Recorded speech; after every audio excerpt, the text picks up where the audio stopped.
Now it's my privilege to introduce our speaker tonight, Lieutenant Colonel Joe Rossi. He served as an infantry officer in the United States Marine Corps, including Operation Desert Storm, commanding a rifle platoon of 41 Marines and one sailor. He served a total of 22 years as an active and reserve duty Marine. Joe participated in the military funeral honors for Marine Corporal Ross A. Smith, a graduate of Wyoming Park High School who was killed in Iraq in 2006. Joe's final tour as a Marine was an assignment to the Joint Chiefs of Staff at the Pentagon, where he held a top secret security clearance and worked for the Director of Global Special Operations and Counterterrorism. In 2012, Joe retired as a Lieutenant Colonel. His decorations include Combat Action Ribbon, the Southwest Asia Service Medal with 2 stars, the Naval Unit Citation, and the Global War on Terrorism Service Medal. Joe's legal career includes work with a large firm in Grand Rapids, as well as the U.S. Department of Justice, serving as an assistant U.S. attorney for 8 years. He joined Drew Cooper Adding in 2010 and formed West Michigan's first whistleblowers practice. Joe and his wife Marie have been married for 28 years, have 9 children from ages 4 to 28. So let's have a fine round of warm welcome for our speaker tonight.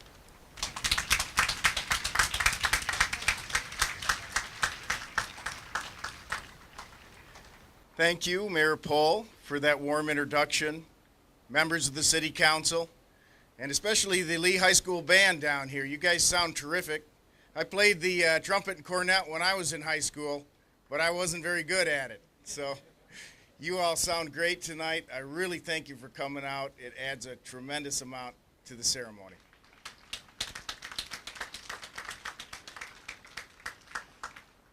And I also want to extend my thanks to the City of Wyoming to inviting me this evening, giving me the opportunity to speak here on this 150th anniversary of Memorial Day, which was first celebrated in 1865 at the close of the Civil War.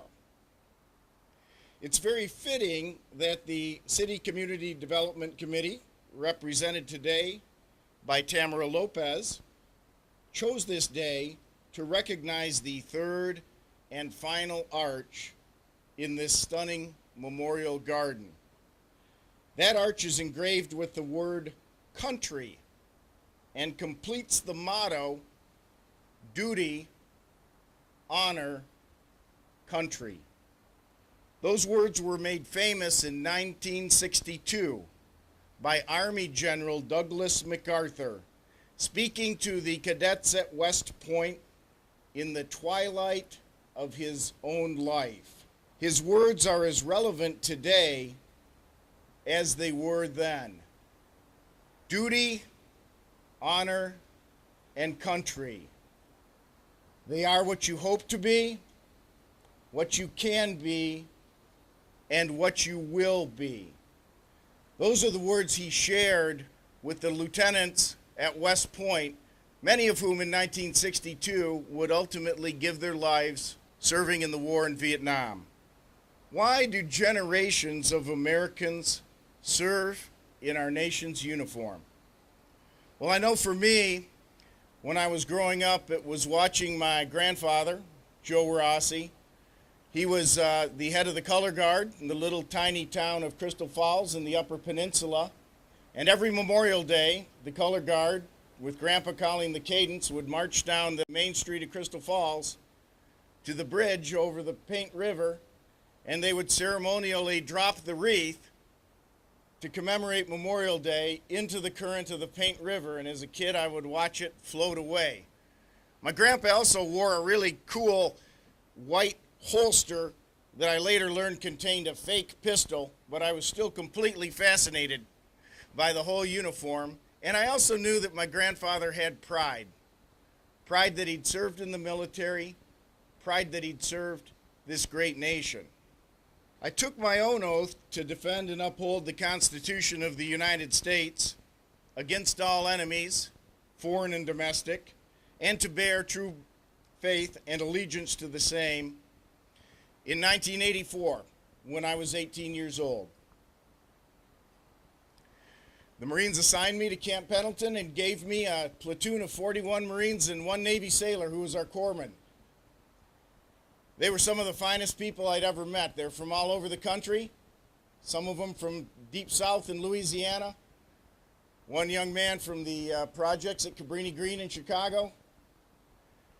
They were from all over, but they worked together amazingly well under the training and demands of Marine Corps service. We were sent to Desert Storm as a platoon, and we were confident in our preparation and our planning and in the conduct of the war.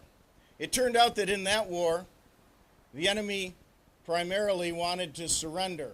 Thousands and thousands of Iraqi soldiers waving sheets of paper, handkerchiefs, towels, anything white that they could put in the air, signifying that they had ready to stop fighting and lay down their arms. I also had a unique experience towards the end of my Marine Corps career when I was serving as a special operations instructor in Camp Pendleton, California, when the LA riots started following the acquittal of the police officers charged with beating an African-American motorist. They sent most of the 1st Marine Division up to assist the California National Guard in Los Angeles. So I had a unique experience of deploying inside the United States of America, which I can tell you feels entirely different than deploying to fight in a foreign country. The reserve portion of my career was largely here in Grand Rapids. I did family support. I was charged with the very difficult duty of casualty notification. I visited our injured Marines in Bethesda Naval Hospital, at Walter Reed, and the Brooke Army Medical Center in San Antonio. On the wall of one of those hospitals, I saw a quotation that said, "Here you see the price of freedom." Young Marines who'd lost an arm, or both arms, a leg, or use of their arms and legs, with terrible injuries, yet still displaying that indomitable fighting spirit. The most common question I was asked is, when can I get out of here and get back to my unit in Iraq or in Afghanistan? Incredible young people serve in today's military. When I served in combat, I understood that duty and honor take on the lives of individual people in battle, in the person of the Marine who was on my right and the Marine who was on my left. I loved my own Marines. I knew them extremely well. I'd trained them for over a year. And I knew all those Marines meant so much to me that I hoped that none of them would be wounded or killed. And that's what I prayed for when I was a leader of Marines. And thankfully, my prayer was granted, and I was privileged to bring all those Marines back from Desert Storm uninjured, something I didn't think was possible at the start.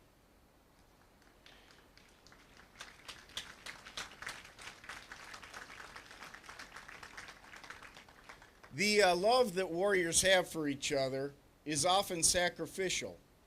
In fact, I heard last week that more Congressional Medals of Honor have been awarded for life-saving acts than any kind of offensive heroism or killing the enemy's troops.